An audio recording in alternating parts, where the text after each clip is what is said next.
Hello दोस्तों, स्वागत है आप सभी का अपने इस यूट्यूब चैनल पर।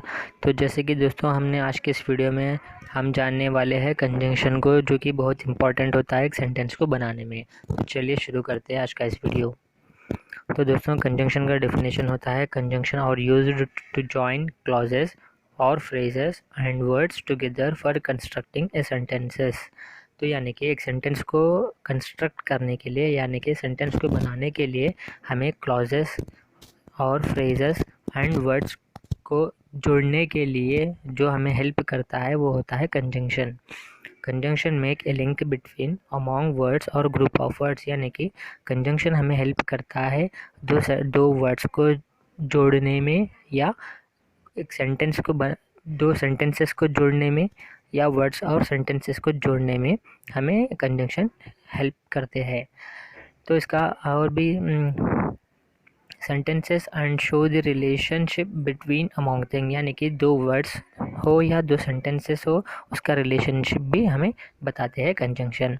जैसे कि एग्जांपल, सीता एंड गीता और प्लेइंग टुगेदर, यानी कि सीता और गीता खेल रहे हैं आपस में। तो यहाँ पर देखिए, तो देखो जैसे कि सीता को और गीता को मिला रहा है कौन? कंजंक्शन मिला रहा है, यानी कि एंड हो गया कंजंक्शन। तो उसी तरह हम देखेंगे सेकेंड एग्जाम्पल को। Sita plays well but Gita plays better than him. Sorry दोस्तों, मैं यहाँ पर हर आएगा क्योंकि ये हो गया फीमेल, तो यहाँ पे हर आना चाहिए, बाय मिस्टेक हो गया होगा। यहाँ पर हर आएगा, हिम नहीं आएगा। तो सीता प्लेस वेल, सीता अच्छा खेलती है लेकिन गीता उससे भी बेटर खेलती है। तो ये सेंटेंस तो एक ही हो गया, लेकिन इसमें यहाँ पर देखिए कंजंक्शन है, इसलिए वो हमें इस सेंटेंस को एक्सटेंड भी कर रहे हैं। इस तरह दो सेंटेंसेस को, सीता प्लेस वेल एक सेंटेंस हो गया, Gita plays better than him, sorry Gita plays better than her आता है, तो ये एक सेंटेंस हो गया। दो सेंटेंसेस को जोड़ने वाला हो गया कंजंक्शन। तो ऐसे हमें इस कंजंक्शन हेल्प होता है। तो अब देखेंगे third example. I play cricket, यानी कि मैं क्रिकेट खेलता हूँ, एंड जॉन प्लेस फुटबॉल, और जॉन फुटबॉल खेलता है। मैं क्रिकेट खेलता हूँ, जॉन फुटबॉल खेलता है। तो सेंटेंस डिफरेंट डिफरेंट हो गए, दो सेंटेंसेस को मिलाने वाला कंजंक्शन हो गया, जैसे कि एंड हो गया। तो अब देखेंगे fourth example. When he was sick I went to see him, जब वो बीमार पड़ा तो मैं गया उसको देखने के लिए। तो यहाँ पर भी देखिए दोस्तों, यहाँ पर रिलेशन बता रहा है। सेंटेंसेस तो दो हो गए, और हमें स्टार्टिंग पे ही हमें कंजंक्शन आ रहा है, वो हो गया व्हेन, यानी कि व्हेन यहाँ पर हमें मेंशन किए, तो इसीलिए इस सेंटेंस में हमें सेंस दिखाई दे रहा है। अगर हम व्हेन काट देंगे तो हमें सेंस नहीं दिखेगा। तो सेंटेंस का मतलब होता है हमें स्ट्रक्चर वाइज भी सही होना चाहिए और सेंस भी होना ज़रूरी है। तो चलिए इसके जो भी टाइप्स हैं हमें देखेंगे आगे। तो दोस्तों शायद आपको सिर्फ एक पिक्चर ही काफ़ी होगा कोऑर्डिनेटिंग कंजंक्शंस को समझने के लिए। जैसे कि एफ से होता है फर, ए से होता है एंड, एन से होता है नॉर, बी से होता है बट, वो से आता है और, वाई से आते हैं येट, एस से आते हैं सो। तो ये सब कोऑर्डिनेट कंजंक्शंस है, जो कि पूरे 7 हैं। फिर भी मैं आपको एग्जांपल्स बता देता हूँ दोस्तों। तो चलिए देखते हैं। आप चाहो तो इसका स्क्रीनशॉट ले सकते हो। तो दोस्तों ये देखिए, एक टाइप हो गया कोऑर्डिनेटिंग कंजंक्शंस। तो इसका रोल क्या होता है, चलिए देखते हैं। The job of coordinating conjunction is to join two words और phrases or independent clause which are parallel in structure. They are 7 coordinate conjunctions which are by far the most common conjunctions। यानी कि दोस्तों जैसे कि मैंने कहा था, two sentences को या टू वर्ड्स को या टू क्लॉजेस को या टू फ्रेजेस को जोड़ने वाला ही कंजंक्शन होता है। तो जैसे कि हमने most of the common conjunction हम यूज़ करते हैं वो होते हैं एंड, बट, फर, नॉर और, सो, येट। ये हो गया हम 7 जो भी कंजंक्शंस थे वो कॉमनली हम यूज़ करते हैं, तब हम बात करते हो चाहे हम लिखते हो या पढ़ते हो। तो छोटे एग्जांपल देखेंगे। We went to the stadium and enjoyed the cricket match, यानी कि हम स्टेडियम को गए और हम क्रिकेट को देखकर अच्छे से मज़े लिए, यानी कि हम एंजॉय किए। तो अब देखेंगे second example. Do you want an ice cream और चॉकलेट। आपको क्या आइसक्रीम चाहिए या चॉकलेट चाहिए। यहाँ पर भी दो दोस्तों देखिए दो वर्ड्स हो गए, यानी कि आइसक्रीम एक वर्ड हो गया और चॉकलेट एक वर्ड हो गया, तो ये दोनों को मिलाने वाला और हो गया, तो इसे भी हम कंजंक्शन के अंदर लेते हैं। तो अब देखेंगे third example, go away and never come back, यानी कि चले जाओ और दोबारा पलट के कभी मत आओ। तो यहाँ पर भी देखिए तो इसे जोड़ने वाला हो गया एंड, तो इसे भी हम कंजंक्शन के अंदर ही लेंगे। तो दोस्तों ये सब जो भी मेंशन मैं यहाँ पे किया हूँ ये सब हो गए सबऑर्डिनेटिंग कंजंक्शंस। तो चलिए थोड़े एग्जांपल्स करके देखते हैं। तो चलिए अब देखते हैं सबऑर्डिनेट कंजंक्शंस को। A subordinating conjunction joins elements of an unparallel sentence structure. These elements are usually a dependent clause and an independent clause. तो पहले हमें जानना होगा क्लॉज को, यानी कि डिपेंडेंट क्लॉज क्या होता है और इंडिपेंडेंट क्लॉज क्या होता है। एग्जाम्पल को देखते हुए हम समझेंगे। जैसे कि first example, before we left home I had my breakfast. तो दोस्तों यहाँ पर दो ये पूरा सेंटेंस को कंप्लीट करने के लिए हमें हेल्प कर रहा है कंजंक्शन, यानी कि बिफोर हो तो हमें सेंस आ रहा है सेंटेंस में, हमें कंप्लीट मीनिंग भी समझ में आता है।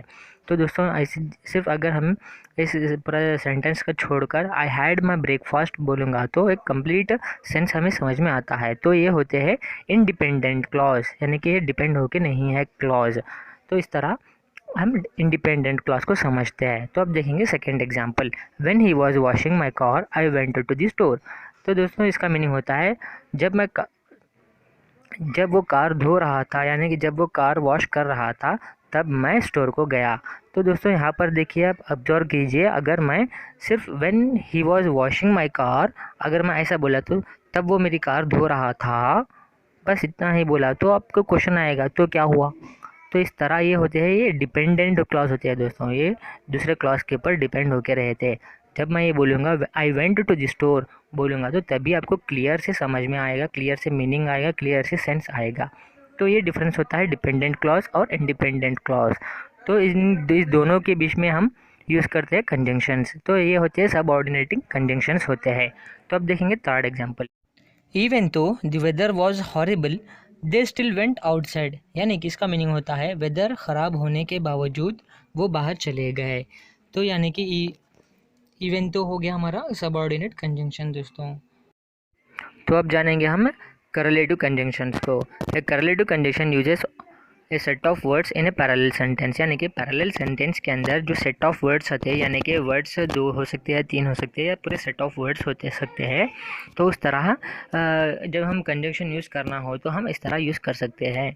तो जैसे कि एग्जांपल देखेंगे तब हमें आसानी से समझ में आएगा। तो हम देखेंगे जो कि करलेटिव कंजंक्शंस होते क्या है और कौन कौन से हैं। The correlative conjunctions are not only but also, either or, neither nor, both, and, not, but, whether, whether or. तो ये सब हो गए करलेटिव कंजंक्शंस। तब हम इसे एग्जांपल्स के साथ देखेंगे तो हमें और क्लियरली समझ में आएगा, जो कि दोस्तों हम ये नॉर्मली यूज़ करते हैं, ये बहुत हम यूज़ करते हैं, आप भी यूज़ करते होंगे शायद। तो चलिए अब देखेंगे examples. Neither Raju nor Ravi can play baseball. तो इसका मीनिंग होता है ना राजू ना रवि बेसबॉल खेल सकते हैं। नाइदर नॉर, तो यहाँ दो डिफरेंट एक सेंटेंस में डिफरेंट कंजंक्शंस हो गए। नाइदर नॉर हो गया, वो आता है करलेटिव कंजंक्शंस के अंदर। तो अब देखेंगे second example, I want both ice cream and chocolate, यानी कि मुझे दोनों भी चाहिए, आइसक्रीम भी और चॉकलेट भी। तो यहाँ पर भी हम करलेटिव कंजंक्शन का यूज़ कर रहे हैं। तो देखेंगे third example, he ate not only the ice cream but also the chocolate, यानी कि वो सिर्फ आइसक्रीम ही नहीं खाया, चॉकलेट भी खाया। तो इसी तरह हम यूज़ करते हैं करलेटिव कंजंक्शंस को। तो अब देखेंगे fourth example, she can have either T और कॉफ़ी, यानी कि वो टी या कॉफ़ी लेंगी। तो इसे भी हम करलेटिव कंजंक्शन के अंदर लेते हैं। तो अब देखेंगे fifth example, I don't know whether she will recognise me or not, यानी कि इसका मीनिंग होता है मुझे पता नहीं क्या वो मुझे पहचान पाएगी और नहीं। तो इस तरह हम यूज़ करते हैं जैसे करलेटिव कंजंक्शंस। आप भी बहुत इसे यूज़ करते होंगे, बस आपको पता नहीं होगा कि ये क्या है। अब आपको क्लियर से पता हो गया होगा। तो दोस्तों आप इस सब को और थोड़े एग्जांपल्स प्रैक्टिस कीजिए, ये आपको बेटर होगा और आपको आसानी होगी समझने के लिए। हर एक चैप्टर को आप प्लीज़ प्रैक्टिस कीजिए और एग्जांपल्स कीजिए, तभी आपको क्लियर से समझ में आएगा और आप कभी नहीं भूल पाएंगे। इसके साथ शेयर कीजिए, लाइक कीजिए, कमेंट कीजिए और सब्सक्राइब कीजिए अपने इस चैनल को, और साथ ही साथ बेल आइकन को प्रेस कीजिए। तो मिलते हैं अगले वीडियो पर। तब